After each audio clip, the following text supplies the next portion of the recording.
Delicious and lush pancakes made of chicken hearts with potatoes can be cooked in just 30 minutes. You can serve them with a crispy vegetable salad. And as sauces, mayonnaise, sour cream, or tartare are perfect. Chicken hearts are freed from blood clots and excess fat.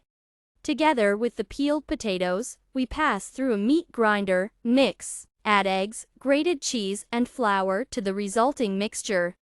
Salt, pepper, knead well. With a tablespoon, we spread the mass of offal and potatoes into a greased and well-warmed frying pan and form small pancakes. Fry them on both sides, under the lid, until cooked,